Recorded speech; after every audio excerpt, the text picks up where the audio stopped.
kabajamtoota daawwattoota sagalee kitaaba har'a seenaa Oliiqaa Dingil kutaa lammaffaa qabannee isiniif dhiyaannee jira. Amma xumura qophii keenyaatti nu faana turan affeerraa keenya.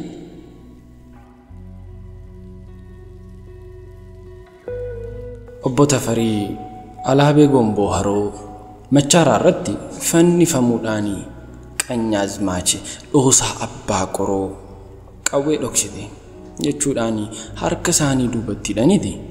Burraayyuu bakkee Abbaa Boroo jedhamtutti rasaasa torbaanii ajjeefamuu isaanii Oliiqaa mar'immaan gube aarsee bosona sagalche.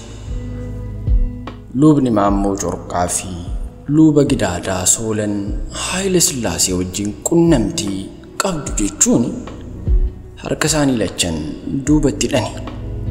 Jimma Abbaa Jifar geeffamaniiti murtoon du'aa itti murtaa'e. Utuu har'a borduuna jedhanii eegaa jiranii haala hin yaadamneen bilisa ba'anii gara naannawa jireenya isaaniitti deebi'aniiru. Sababbii Oliiqaatiinis shakkamanii turan.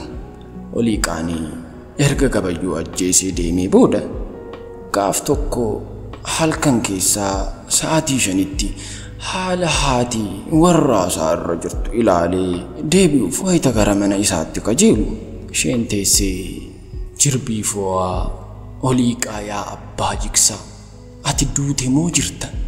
Utuu ati jiraattee hantuunni maa warraaqte? Yaa abbaa coomaa fi bookaa kooti amma seeniin maal na gooti?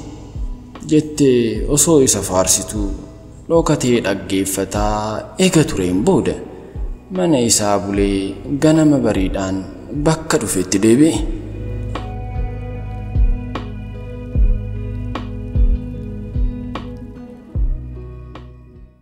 Yeroo yerootti uffata waraanaa Xaaliyaanii uffatee Dambidolloo seenuudhaan mana Adde Moominaa fi Adde Daasharee akka iyyuutti daadhii dhugee odeeffannoo barbaachisus walitti qabatee bosonatti deebi'aa ture. Namoota isa fakkaatan waliinis dhoksaatti mari'ataa tureera. Deeggartoota Oliiqaa gochi weerartoonnii fi jala kaattuuni warra isaanii irratti raawwatan namoota hedduu aarsee ture. Haala kanaan aaree kan garaa kutate Oliiqaa duukaa bosona seene. Warri kun immoo naannoo dhuma jiran taa'anii deeggaraa turan. Deeggarsi isaanii odeeffannoo kennuun gala qopheessanii nyaachisuu meeshaa waraanaa kaahuu fi erguu dabalata. Namoonni adda addaa yeroo waraanni Oliiqaa naannawa tokko galu nyaataa fi dhugaatii dhiyeessuudhaan halkanii guyyaa wajjin dhamaa turan. Loltoonni Oliiqaa Xaaliyaanii dhamaasanii fi baandaa bakka garagaraatti olii fi gadi joonjessaa fi ajjeesaa turan. Lolli Oliiqaan koloneeffattoota wajjin godhee guyyaa fi haalli isaa barreeffamaan jiraachuu baatuyyuu seenaa afaaniin darbeerraa hubachuun akka danda'amutti qabsoo ittisa koloneeffataa keessatti Oliiqaa Dingil gumaachi taasise olaanaadha. Tooftaa mataa isaatiin gaggeeffame injifannoowwan guguddoo galmeessiis tureera. Yeroo Xaaliyaanonni fi baandaan Oliiqaanii awusaa jira jedhanii dhaqanii jala miliquun jara joonjessaa nama ture.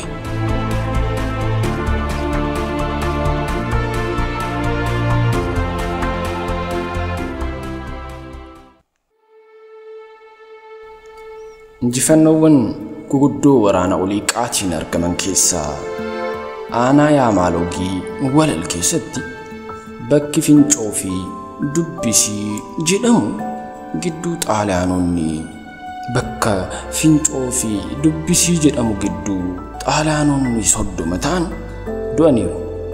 Dirreen injifannoo biroo seenaa qabeessa jedhamee himamu immoo lola Wallaggaa aanaa Tajjootti gaggeeffame yoo ta'u lola kanarratti baandoonni 750 ta'anii Oliiqaatti duulan.